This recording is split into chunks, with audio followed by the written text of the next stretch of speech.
In this video, I'm going to focus on a worthwhile lighting accessory, the SmallRig RA-F150 Fresnel Lens, which, added to a variety of lights, provides a continuous zoom from a 10-degree spot to 40-degree flood, as well as a good boost to light output.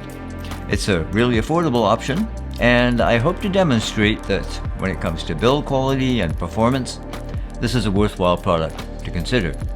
Let's have a look-see.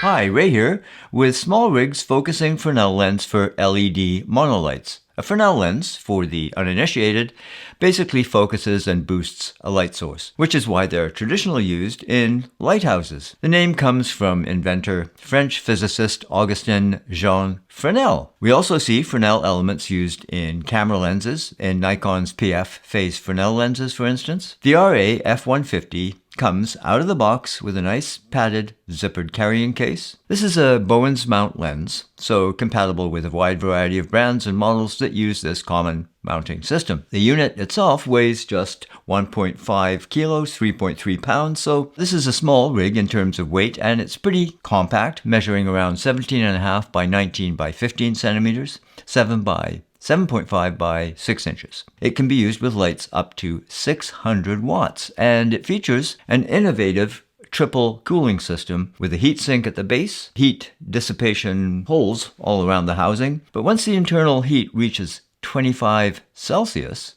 the heat differential between the outside and inside of the unit kickstarts a little fan to cool the system.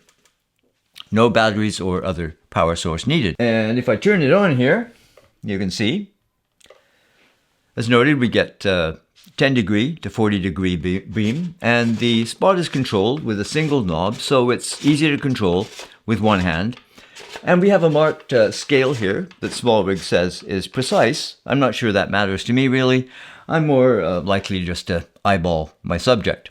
But there it is. Again, this, to my mind, is a big advantage over units that require both hands to zoom the unit. With a bonus, the quick zoom movement saves time and eliminates the possibility of burning your hand. Still, SmallRig has added a warning because the barrel can get hot to the touch. More on that later. The lens itself is a high-temperature, resistant borosilicate glass Fresnel lens that optimizes transparency and light transmittance. As mentioned, providing an increase in light intensity up to 13.2 times, depending, of course, on the light source used. Here I'm using a Godox UL150 cob light, which is itself a fanless, passive cooled light that relies on its oversized housing, heat venting holes, and cooling fins to dissipate heat. Now I've left this setup running for well over 2 hours, probably 2.5 hours. That's about the extent of time I'd ever leave a light running in common scenarios. And everything stays at a reasonable temperature.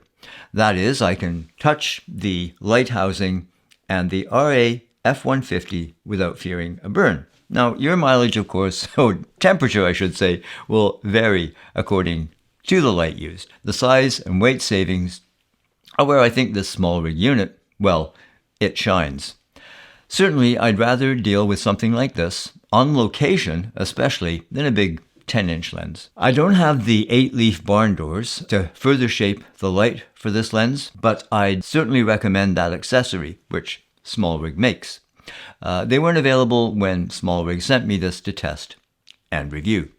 And yes, I get to keep the lens in exchange for this review, but that's the extent of the agreement. No other perks or obligations ensue. Fresnels are not something that I've used for years, to be quite honest. I certainly used some giant tungsten units in my days in big commercial studios. Mole Richardson's up to 10K, maybe even 12Ks. I think I used 12Ks occasionally. And I worked alongside some guys who were masters with those lights, lighting large room sets until they looked as good as anything in Hollywood. Other than that, I don't own any other Fresnel lenses today, unless you count a better beamer flash extender for speedlights made by Visual Echoes, which I haven't used since it burned a hole in my Nikon SB700 flash. Lesson learned, not a good idea to point a Fresnel into the sun. But back to modifiers.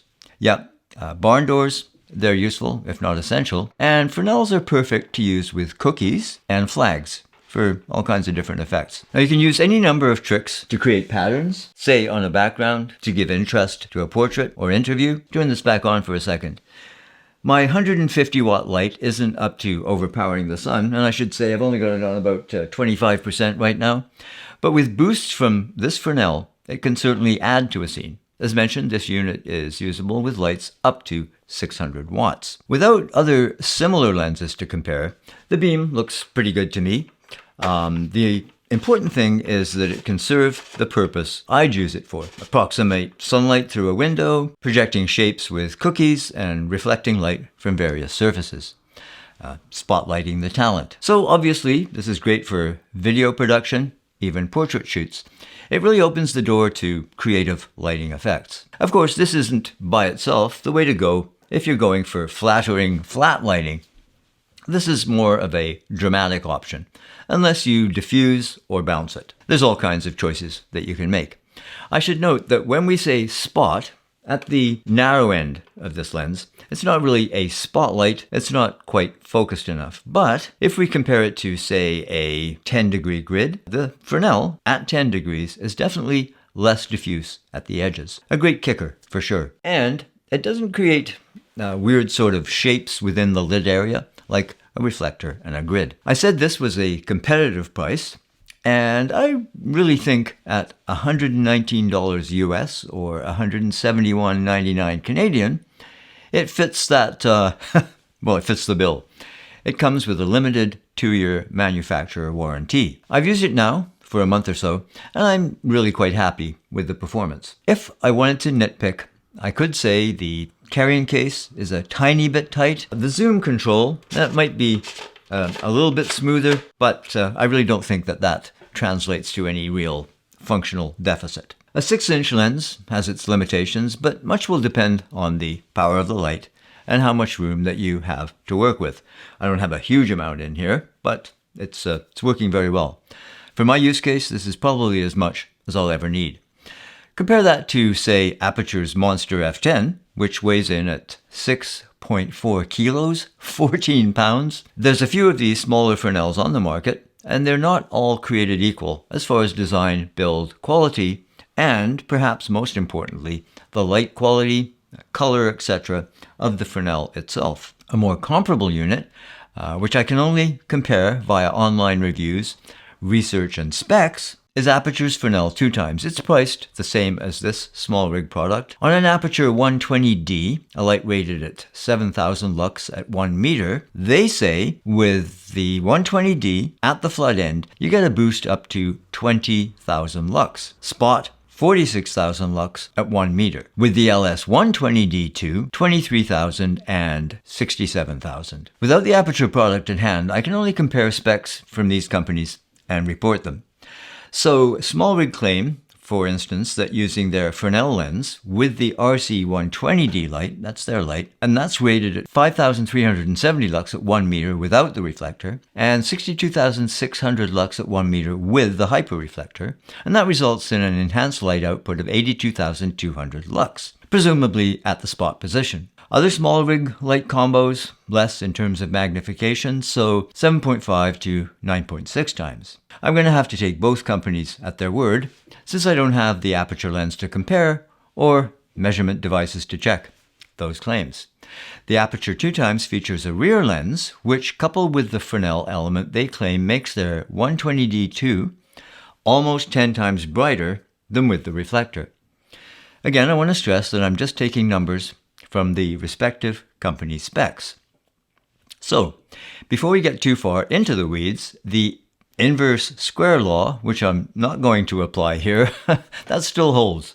And we need to make our own calculations as to what light we need in a given working scenario. The Aperture Fresnel is advertised as 5.5 inches diameter, and this SmallRig lens is, by my measurement, 5 3/4 inches. Again, I can't do my own tests, but from other reviews, it's been reported that the Aperture unit won't accept many strobes because of that rear lens. At least ones with protruding bulbs, the rear lens gets in the way.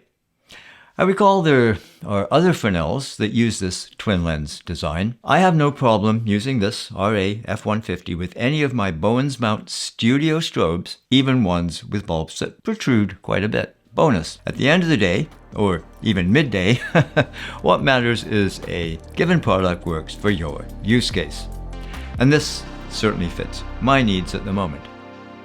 So I hope you found this video useful. Please give it the old thumbs up if you did. And if this is your first visit to the channel, we'd love to see you again. Please do consider subscribing. Hit that notification bell so you don't miss the next one. In the meantime, take care. Cheers. We'll see you later.